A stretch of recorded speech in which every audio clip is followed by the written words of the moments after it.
പലപ്പോഴും നിന്റെ മുമ്പിൽ വന്ന് ഇതാമായി ഈ ഞാനാണ് നിന്റെ അമ്മയെന്ന് പറയണമെന്ന് ആഗ്രഹിച്ചിട്ടുണ്ട്. പക്ഷെ ഒരിക്കലും കഴിഞ്ഞിട്ടില്ല. നിന്റെ അച്ഛനെ ഓർത്താണ്, അദ്ദേഹത്തിന്റെ കുടുംബത്തെ ഓർത്താണ്, സ്നേഹബന്ധങ്ങളെ ഓർത്താണ്. എനിക്കിങ്ങനെ ഒരു മകളുണ്ടെന്നറിഞ്ഞാൽ ആരെങ്കിലും പഴയ കഥകൾ ഉയർത്തിക്കൊണ്ടുവന്ന് എല്ലാം നശിപ്പിക്കില്ലേ? അത് നിന്റെ അച്ഛനെ ബാധിക്കില്ലേ? അദ്ദേഹം ഒരിക്കലും ദുഃഖിക്കാതിരിക്കാൻ വേണ്ടിയാണ് ഇത്രയും കാലം ഞാൻ നിന്നെ കാണാൻ പോലും വരാതിരുന്നത്. പക്ഷെ നീ വല്ലാതെ വാശി പിടിക്കുന്നു. ആ അച്ഛൻ ആരാണെന്നറിയാൻ അതിനുവേണ്ടി സ്വയം നശിക്കുന്നു. നീ ഒന്ന് ആലോചിച്ചു നോക്കൂ. അറിഞ്ഞിട്ട് എന്ത് നേടാനാണ്? ദുഃഖമല്ലാതെ ഒരിറ്റ സന്തോഷം അദ്ദേഹത്തിന് കൊടുക്കാൻ നിനക്കാവില്ല. പിന്നെ എന്തിനാണ് വെറുതെ എന്നെ ശല്യം ചെയ്തതുപോലെ അദ്ദേഹത്തെ ശല്യം ചെയ്യാനോ? ഞാൻ ജീവിച്ചിരിക്കുന്ന കാലത്തോളം അതിന് ഞാൻ നിന്നെ സമ്മതിക്കില്ല. അതിനുവേണ്ടി ഞാൻ മരിക്കേണ്ടി വന്നാ പോലും.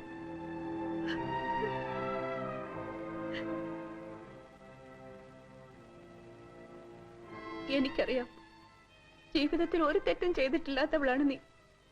നിന്നോട് ഞാൻ ചെയ്ത ദ്രോഹങ്ങൾക്ക് മാപ്പ് ചോദിക്കാൻ പോലും അർഹതയില്ലാത്തവളാണ് ഈ അമ്മ. ഞാൻ ചെയ്ത തെറ്റുകൾക്ക് എന്നെ എങ്ങനെ വേണമെങ്കിലും ശിക്ഷിച്ചോളൂ. പക്ഷെ ഞാൻ നിന്റെ കാല് വീണ് കേണ് അപേക്ഷിക്കുകയാണ്. ഒരു തെറ്റും ചെയ്തിട്ടില്ലാത്ത നിന്റെ അച്ഛനോട് നിനക്കൊന്ന് ക്ഷമിച്ചൂടെ? മറന്നൂടെ?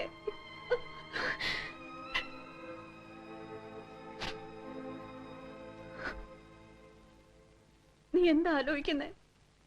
ഒന്നുമില്ല. നിങ്ങൾ എന്നെ എത്രമാത്രം തെറ്റിദ്ധരിച്ചു പോയി എന്ന് ആലോചിക്കായിരുന്നു. അമ്മ ഈ പറഞ്ഞ കഥകളൊക്കെ എപ്പോ എന്റെ അടുത്ത് വന്ന് പറഞ്ഞിരുന്നെങ്കിലും ഞാൻ പറയുമായിരുന്നല്ലോ എനിക്ക് എന്റെ അച്ഛൻ അറിയണ്ട എന്ന്. പിന്നെ എന്തിനായിരുന്നു അമ്മ ഇത്രയും കാലം എന്നെ വെറുതെ?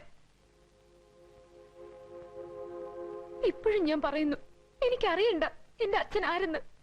ഇനി ഒരിക്കൽ പോലും ഞാനിത് ചോദിക്കുകയില്ല. എന്റെ അമ്മ സന്തോഷവതിയായിരിക്കാൻ ഇതിൽ കൂടുതൽ എന്തെങ്കിലും ഞാൻ ചെയ്യണോ?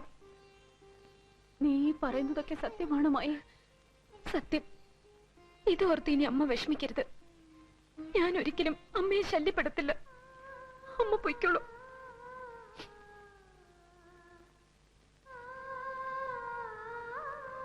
മായ, ഞാൻ എന്റെ അമ്മയെ കണ്ടുപോയില്ലേ? സംസാരിച്ചു പോയില്ലേ?